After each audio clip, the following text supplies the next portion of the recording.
Seperti biasa kali ini kita mau bacain komen di YouTube lagi guys. Karena komen YouTube itu selalu ada ya setiap minggunya, setiap harinya bahkan ada. Dan mereka itu menanyakan hal-hal terkait bisnis ya. Jadi kita mau bacain aja dibikin konten biar teman-teman juga bisa ikut nyimak jawabannya seperti apa gitu. Oke lanjut aja, kita buka dulu kolom komennya.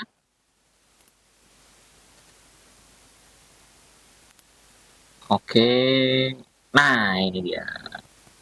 Komen pertama dibuka dengan icon hati 3 biji ya. Udah, siapa nih? Cuman wah nama username-nya masih random ya ini ya. Terima kasih yang udah komen pakai icon hati ini.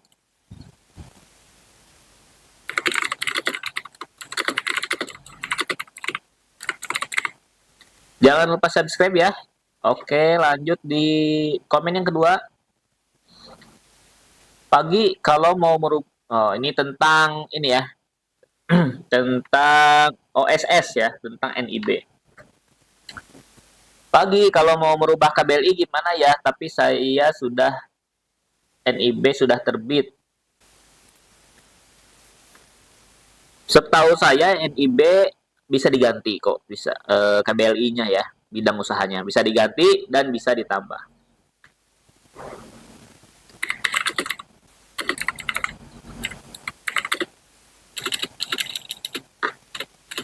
Nah, cuman caranya kebun desain sendiri kita belum bikin tutorialnya ya cara ganti KBLI ya. Walah, no. Oke, lanjut di komen berikutnya. Min mau tanya jenis permohonan yang sudah ke UMKM tapi diubah ke umum bisa nggak? Ini tentang merek ya. Jadi merek yang udah didaftarkan umum, merek yang udah didaftarkan UMKM tidak bisa berubah menjadi umum gitu ya. Jadi harus sesuai dengan pendaftaran di awal gitu. Kalau di awalnya UMKM ya nanti pengajuannya juga UMKM dan nggak bisa dirubah-rubah gitu. Kalau mau dirubah ya daftar lagi aja pakai email baru, pakai registrasi baru gitu ya.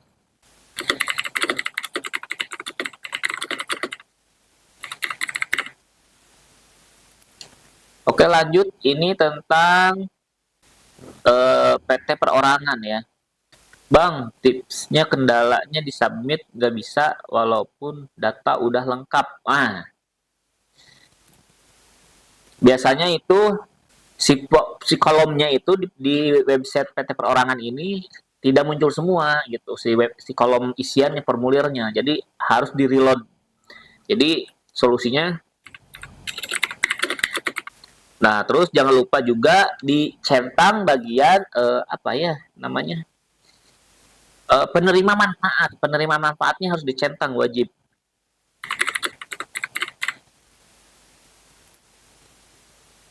Lanjut. Nah, ini ada di konten peluang bisnis 2024. Semangat katanya. Oke, semangat. Berapi-api.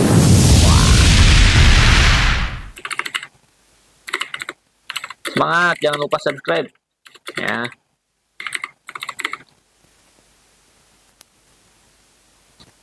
Terus adanya juga ya, ini ada dia orang yang sama komennya tapi 2 kali nih.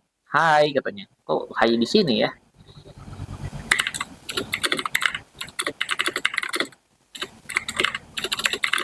Jadi buat teman-teman yang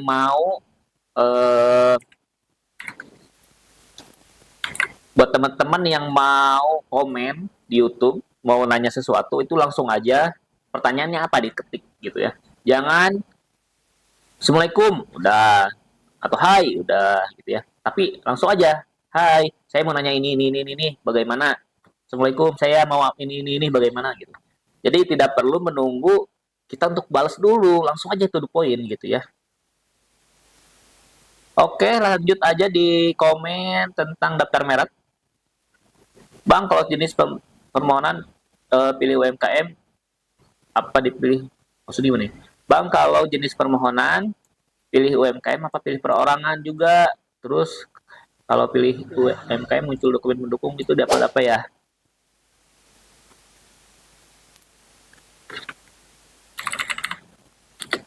Kalau gimana ya caranya ya? Oh no. Eh untuk daftar merek, jalur subsidi, pilih jenis permohonan UMKM, terus berkas yang di-upload, satu, tanda tangan,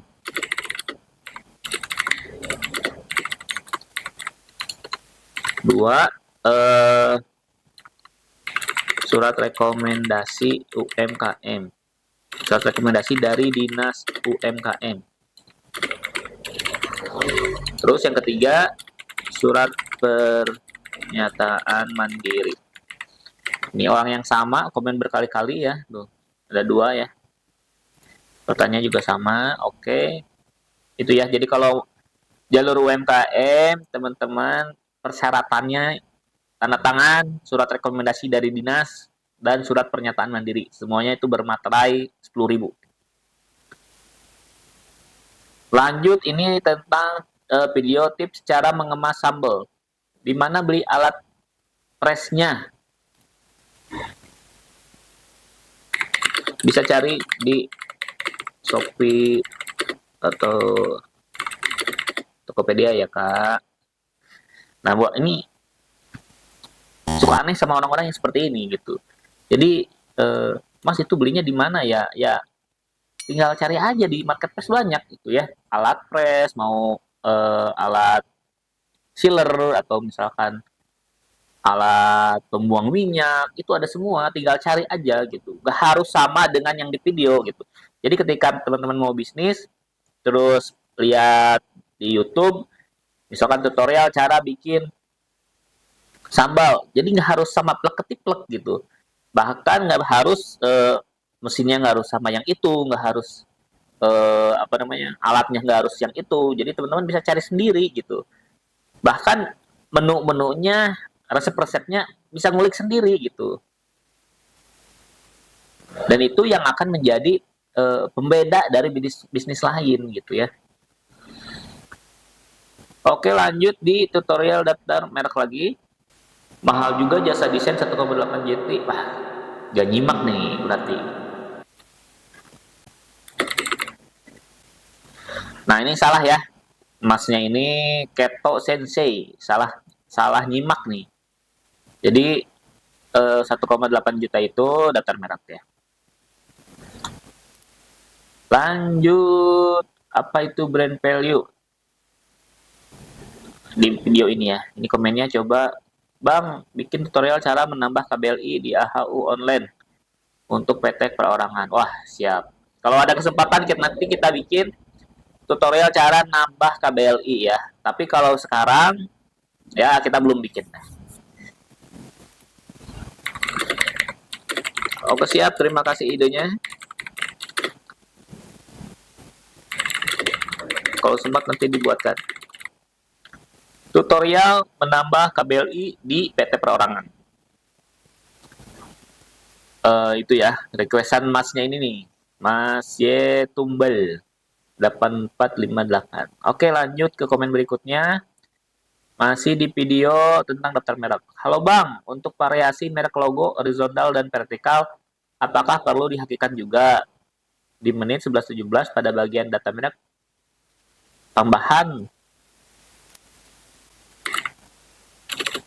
Untuk merek tambahan biasanya itu setahu saya bukan untuk vertikal atau horizontal ya.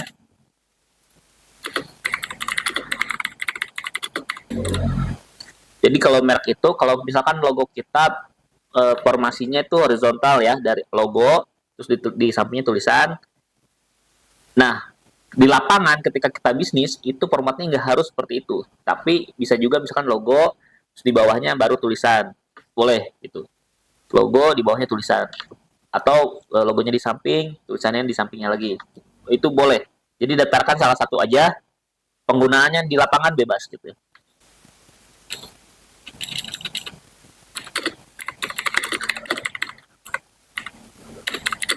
Ini ya jawabannya ya, teman-teman bisa baca nih sendiri nih. Merek tambahan itu di kolom registrasinya itu kalau nggak salah itu untuk merek hologram kalau nggak salah ya. Nah, untuk sekali daftar merek boleh dipakai dalam format apapun, horizontal maupun vertikal.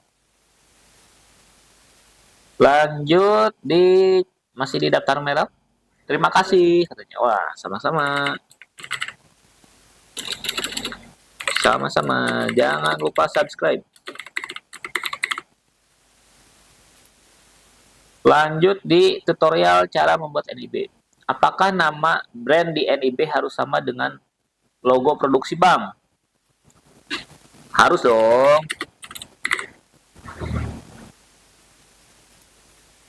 Nah, ini orang yang sama menanyakan hal yang sama juga. Apakah nama brand di NIB harus sama dengan logo produksi? Harus.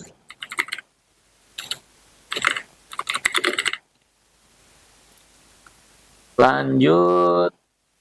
Masih tentang daftar merek. Bang, kalau cara mendapatkan perjanjian lisensi atas merek terdaftar gimana, Bang? Ada pengajuannya.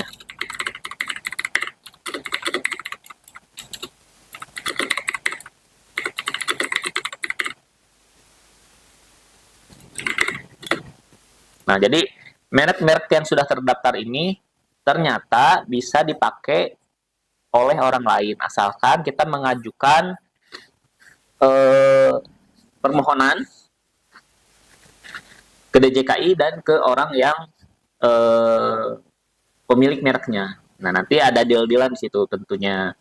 Misalkan mau apa namanya? Bayarnya berapa, dipakainya berapa lama gitu ya dan lain-lainnya.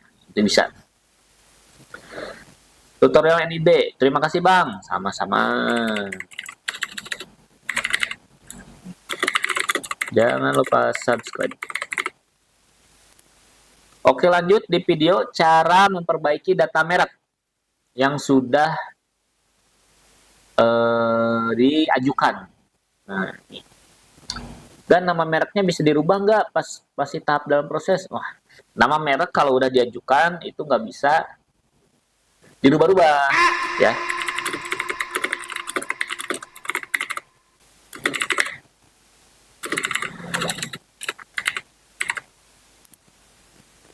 Masih orang yang sama, ya.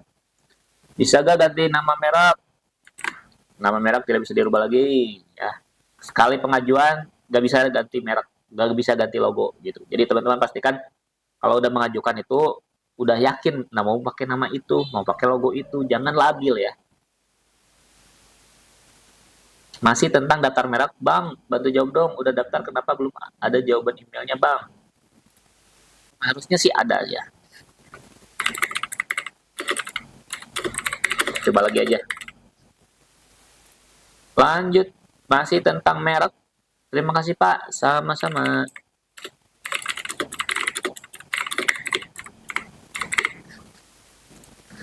Oke, nah ini tentang aduh saya lupa namanya ini. Penipu ya, penipu di Shopee Mall, tentang video tentang penipu di Shopee Mall. Kayak sengaja, ini isi komennya nih dari Aicu. Kayak sengaja nyari kesalahan customer. Gak sehat bisnis model gini. Bagusnya netizen rame-rame bersuara. Memang udah bersuara. Justru ini adalah bentuk suaranya. Video dari Condition juga ya.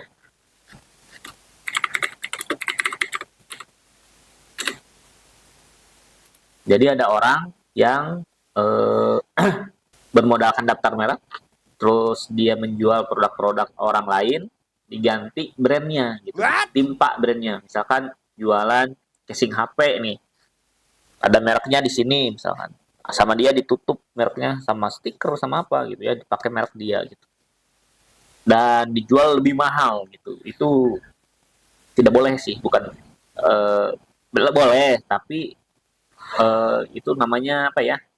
Tanpa izin lah, karena produksinya ini dia tidak produksi sendiri gitu, tapi malah menimpa brand orang lain dan dijualnya dengan harga yang berkali-kali lipat gitu. Itu merugikan konsumen. Tidak sehat. Oke, lanjut. Grebek bisnis minuman kurma. Nah, ini video ini ya. Bisa tahan berapa lama jus kurmanya? Kalau kalau di freezer bisa 2 bulan lebih ya kalau nggak salah ya. Udah dijelasin kok di video, ini masih nanya aja ya. Udah dijelasin guys di video. Mohon videonya dengerin baik-baik ya. Dan iklannya jangan di skip. Lanjut, masih tentang daftar merek. Oke. Bang, kalau udah keburu logout sesudah billing, tetapi udah berhasil, itu bisa login lagi buat cetak formulir akhirnya? Bisa dong.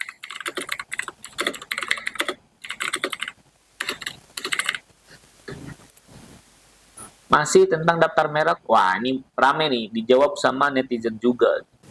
Wah, Anda merusak rezeki sendiri dong, Bang. Kan daftar merek 1,8 juta, di kebun desain 3,3. Oh ya, salah gitu. Dijawab sama netizen lain, berbagi ilmu Bang, yang gak mau ribet pakai jasa. Ya gak merusak rezeki, justru jadi sumber rezeki bagi yang gak mau ribet. Sama gaptek pasti ngontak kebun desain. Betul. Ya, ada perbedaannya antara daftar sendiri dengan daftar oleh kebun desain. Yaitu satu, kalau daftar merek pihak kebun desain justru dibantu cek, dibantu monitoring, dan dibantu banding. Gitu ya. Kalau sendiri, daftar sendiri, ya semuanya dilakukan sendiri. Pengecekan sendiri, silahkan. Terus monitoringnya sendiri. Terus kalau ada banding atau ada masalah, cari solusinya sendiri gitu ya. Itu ya jawabannya ya.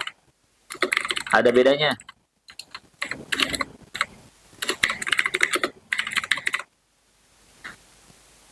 Nah, ini ya jawabannya.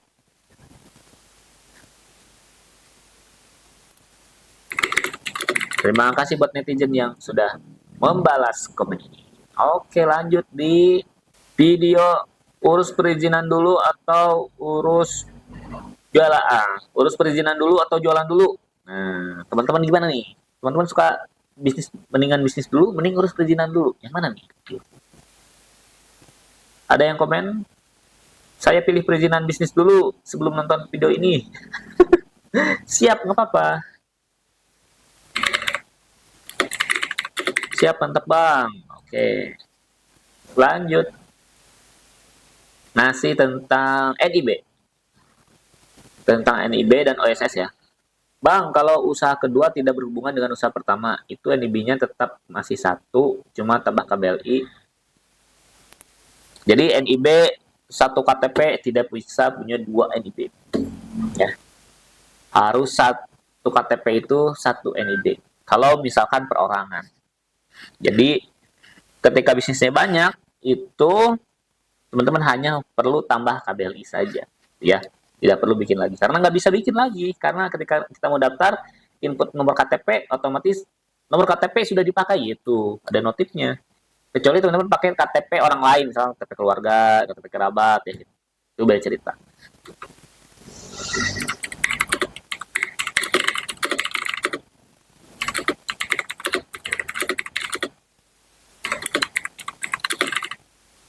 Nah, kecuali teman-teman daftarnya ini badan hukum. Kalau badan hukum itu sudah tidak pakai KTP, tapi pakai nomor SK dari badan hukumnya itu.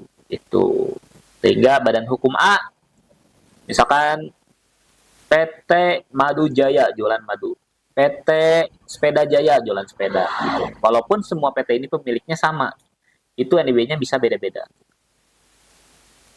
Lanjut, masih tentang NIB. Kirain di HP bisa, ternyata harus lewat PC. Wah, ya emang iya kan, tutorialnya juga kita buatnya di komputer ya.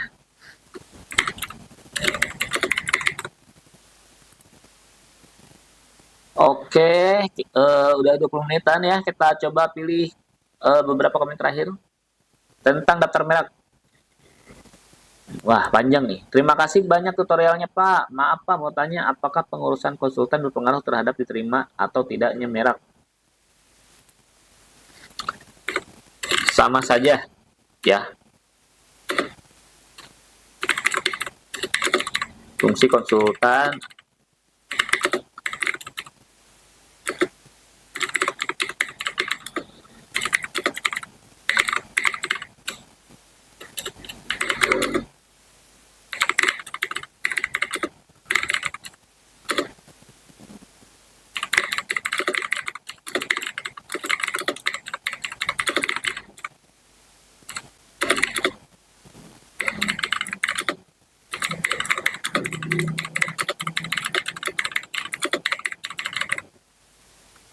Jadi sebenarnya mau daftar sendiri mereknya, mau daftar pakai konsultan itu peluangnya sama aja. Cuman kalau pakai konsultan eh, akan dibimbing atau kalau misalkan apa ya, akan dikonsultasikan kalau ada misalkan wah ini logonya salah nih, ini namanya salah nih, ini eh, apa namanya, pengisiannya bukan kayak gini, tanda tangannya bukan kayak gini gitu. Jadi kita dibantu eh, dicek dulu, wah ini namanya sudah dipakai orang gitu ya.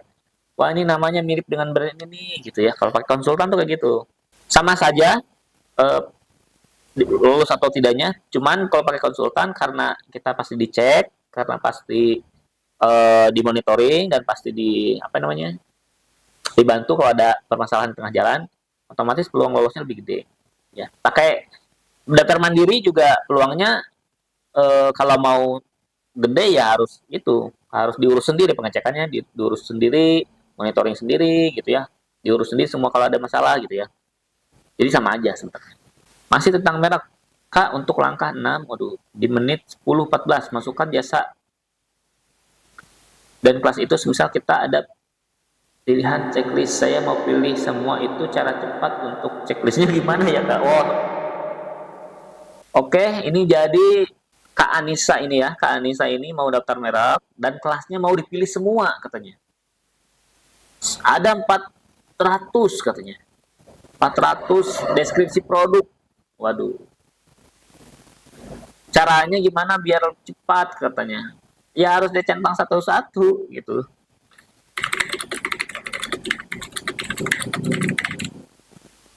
Harus dicentang satu-satu dan kalau menurut saya ya cara seperti ini yang produknya terlalu banyak itu tidak recommended. Jangan pilih semua produk, jangan pilih semua jasa yang ada di kelas itu.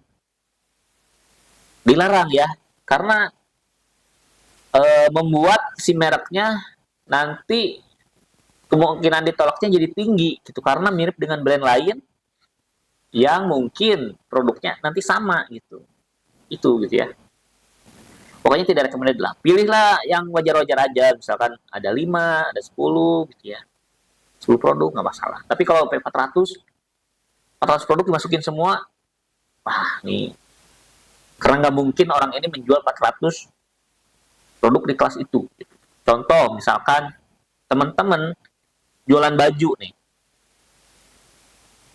pilih aja yang pakaian cukup satu, itu udah mewakili semuanya, mewakili jaket, mewakili kaos, mewakili celana, itu kan termasuk pakaian gitu. Ngapain kita harus cek sebanyak itu gitu ya.